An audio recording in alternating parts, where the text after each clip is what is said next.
Jarum penunjuk skala menunjukkan angka 5 lebih 1 strip, sehingga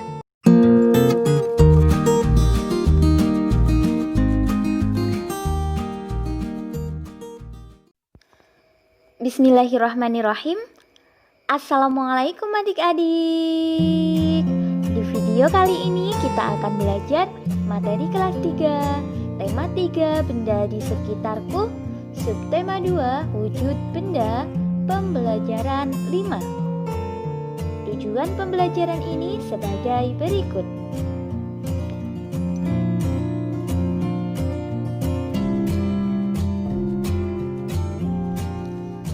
Mengenal benda gas lebih dekat. Ingatkah kamu wujud benda selain padat dan cair? Benda juga dapat berwujud gas. Benda gas ada di mana-mana. Contohnya udara yang kita hirup. Setiap hari kita menghirup udara. Udara termasuk benda gas. Dapatkah kamu melihat bentuk udara? Bentuk udara tidak dapat dilihat, udara hanya dapat dirasakan. Namun, ada benda gas yang dapat dilihat, contohnya adalah awan dan asap. Untuk mengetahui hal tersebut, mari kita lakukan percobaan. Percobaan pertama. Mengetahui sifat benda gas. Lakukan secara berkelompok. Jika kamu belajar di rumah, kamu bisa bekerja sama dengan orang tua atau saudara. Alat dan bahan yang diperlukan yaitu kantong plastik bening dan balon. Langkah-langkah percobaannya. Yang pertama, tiuplah balon sampai mengembang. Ikatlah mulut balon dengan karet. Kedua, tiuplah kantong plastik sampai mengembang. Ikatlah mulut kantong plastik dengan karet. Kemudian, amatilah bentuk balon dan kantong plastik tersebut. Bagaimanakah bentuk balon dan kantong plastik tersebut? Selanjutnya, lengkapi tabel berikut. Berilah tanda centang jika sesuai dengan sifat udara yang kamu amati. Kakak contohkan. Nama benda yang pertama, kita mengamati udara yang kita tiupkan ke dalam kantong plastik. Bentuknya berubah sesuai dengan wadahnya apa tidak ketika kita tiupkan udara ke dalam kantong plastik? Iya ya, karena udara tersebut memenuhi ruang kantong plastik, sehingga di sini betul centang ya. Bentuknya tetap walaupun wadahnya berubah. Tidak ya, karena bentuknya selalu berubah-ubah mengikuti tempatnya. Kemudian, apakah udara dapat digenggam? Ya, tentu saja tidak. Kemudian, tidak dapat digenggam. Ya. Nah, silahkan kamu lanjutkan untuk mengisi tabel tersebut. Berdasarkan percobaan tersebut dapat kita simpulkan bahwa sifat benda gas yaitu benda gas memiliki bentuk yang berubah-ubah sesuai dengan tempatnya. Kemudian, benda gas selalu memenuhi ruangan. Percobaan kedua.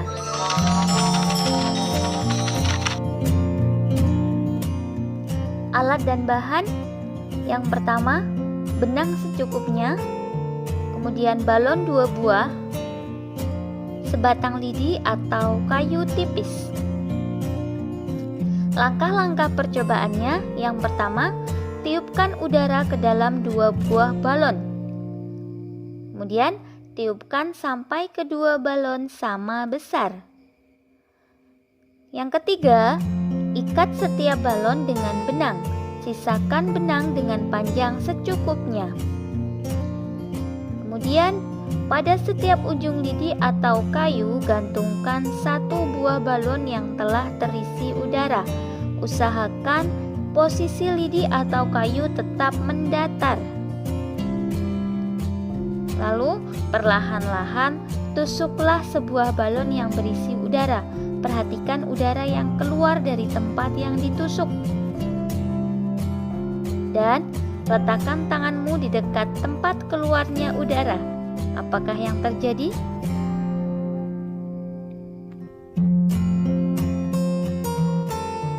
Yang terjadi apabila satu balon ditusuk, maka balon akan mengempes karena udara yang ada di dalam balon keluar melalui lubang. Dari percobaan tersebut membuktikan bahwa udara memiliki sifat, yaitu memiliki massa, kemudian memiliki volume yang mudah berubah. Volume udara atau benda gas itu berubah-ubah sesuai dengan tempatnya. Kemudian tidak dapat digenggam. Jadi ketika tangan kita didekatkan ke balon yang telah ditusuk, maka kita tetap tidak dapat menggenggam udara tersebut. Lalu sebagian besar gas tidak terlihat. Kamu telah melakukan percobaan untuk mengetahui sifat benda gas. Apa yang kamu ketahui tentang benda gas? Tuliskan hasilnya pada kolom berikut. Perhatikan penulisan huruf besar dan juga tanda baca. Dari percobaan-percobaan tersebut dapat kita simpulkan bahwa sifat benda gas meliputi benda gas tidak dapat digenggam seperti benda padat, dan sebagian besar gas tidak terlihat. Kemudian, gas mempunyai sifat utama yaitu memenuhi ruangan sehingga bentuk dan volumenya berubah-ubah. Contoh benda gas yang dapat ditemui dalam keseharian diantaranya asap kendaraan, awan, dan uap air. Ayo mencoba. Kamu telah mempelajari wujud dan sifat benda padat, cair, dan gas. Buatlah teka-teki silang yang berkaitan dengan tema tersebut. Lakukan secara berpasangan. Jika kamu belajar di rumah, kamu bisa bekerja sama dengan orang tua dan juga saudara ya.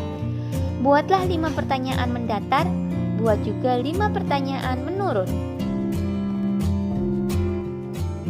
Ayo berlatih. Kamu telah melakukan percobaan kedua bersama temanmu. Percobaan kedua membuktikan bahwa benda gas mempunyai massa. Semakin besar massa benda, semakin besar pula beratnya. Berikut ini alat-alat yang bisa digunakan untuk menimbang massa benda. Yang pertama, timbangan beras. Timbangan beras digunakan untuk menimbang benda-benda yang memiliki massa lebih dari 1 kuintal, misalnya beras 1 karung. Kemudian, timbangan badan. Timbangan badan digunakan untuk mengukur berat badan seseorang. Timbangan kue. Timbangan kue digunakan untuk menimbang bahan-bahan makanan kecil. Ada timbangan gantung yang digunakan untuk menimbang bayi di posyandu. Timbangan warung digunakan untuk menimbang sembako atau barang dagangan. Ada neraca 2 lengan. Neraca 2 lengan biasanya digunakan untuk menimbang emas dan ketelitian hingga miligram. Perhatikan satuan yang digunakan dalam timbangan berikut. Apakah satuan pada timbangan tersebut? Ya, satuan pada timbangan tersebut adalah kilogram atau disingkat kg. Perhatikan gambar berikut. Lani akan menentukan massa benda. Bantulah Lani memilih alat untuk menimbang yang sesuai. Ya, Kakak contohkan satu ya. Berikut ini gambar bayi. Maka alat atau timbangan yang sesuai untuk mengukur massa bayi yaitu ini. Silahkan untuk yang lain kamu coba kerjakan secara mandiri sesuai dengan penjelasan di depan. Hari Minggu, Dayu dan Ibu membuat masakan istimewa. Dayu membantu Ibu menimbang bahan-bahan yang diperlukan. Dayu menggunakan timbangan kue. Untuk memasak kue, Ibu menggunakan kompor gas. Kompor gas memerlukan tabung gas. Tahukah kalian, di dalam tabung gas terdapat LPG, Liquefied Petroleum Gas. LPG adalah benda berwujud gas. Gas ini dimanfaatkan untuk bahan bakar. Kelebihan pemakaian LPG dibandingkan bahan bakar lainnya banyak, misalnya kayu bakar ataupun minyak tanah. Kelebihannya yaitu mudah dalam penggunaan, lebih bersih, dan lebih praktis. Perhatikan cara membaca timbangan. Perhatikan skala pada timbangan. Angka-angka pada timbangan tersebut ada 0, 1, 2, 3, 4, 5. Itu memiliki nilai atau satuan kilogram. Jadi jika jarum penunjuk skala menunjukkan angka 1, berarti berat benda yang ditimbang adalah 1 kg. Jika menunjukkan angka 2, maka berat benda yang ditimbang adalah 2 kg. Jika menunjukkan angka 3 adalah 3 kg dan seterusnya.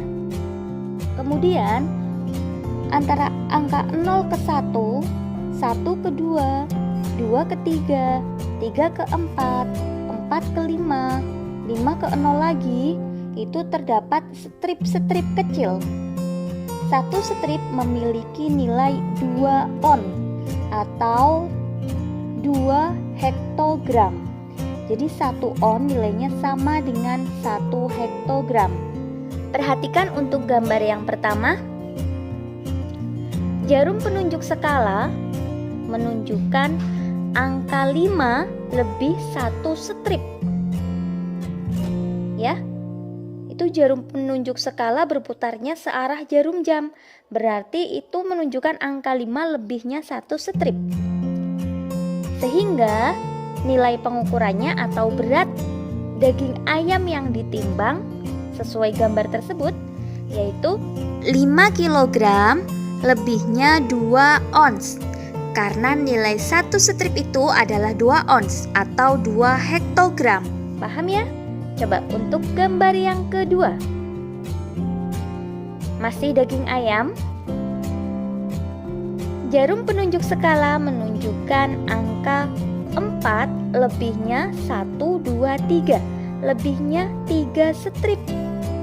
Sehingga hasil pengukurannya yaitu 4 kg.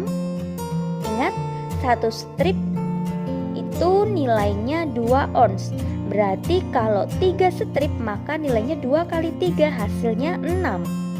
4 kg 6 ons atau 4 kg 6 hektogram. Lanjut gambar daging ayam yang ketiga. Ya, jarum penunjuk skala menunjukkan angka 3 lebih 2 strip. 3 kg lebihnya 1, 2 strip. 1 strip nilainya 2 ons. Karena 2 strip maka nilainya adalah 4 ons. 3 kg 4 ons atau 3 kg 4 hektogram. Silahkan untuk pengukuran jagung, ya, pengukuran berat jagung dan ikan, kalian coba kerjakan secara mandiri. Pernahkah kamu memperhatikan asap yang ada di sekitarmu? Banyak asap di sekitarmu, misalnya asap kendaraan, hasil pembakaran sampah, dan dari sebuah pabrik. Apakah wujud asap itu? Ya, asap berwujud gas. Walaupun di dalam asap masih mengandung campuran benda padat. Hal itu ditandai karena masih dapat dirasakan dan dilihat wujudnya. Padatan yang ada di dalam asap berukuran sangat kecil.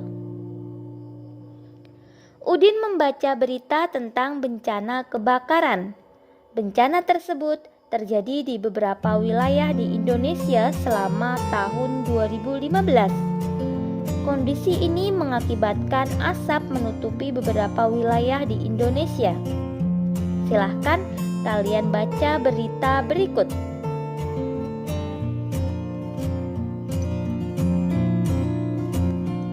Selanjutnya, mari kita jawab pertanyaan-pertanyaan berikut. Yang pertama, apa pesan presiden menurut berita tersebut?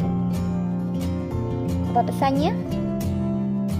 Ya, pesan presiden menurut berita tersebut adalah mengajak kita, masyarakat, untuk bergotong royong menangani kebakaran hutan. Kemudian, pertanyaan yang kedua, mengapa gotong royong diperlukan untuk menanggulangi kebakaran hutan? Kenapa? Ya, gotong royong diperlukan untuk menanggulangi kebakaran hutan karena semua pihak harus bersama-sama untuk membangun kesadaran, kemauan, dan kemampuan dalam mencegah terjadinya kebakaran hutan. Lalu, apa yang harus dilakukan masyarakat untuk mengurangi kebakaran hutan selain dengan bergotong royong? Apa yang harus dilakukan?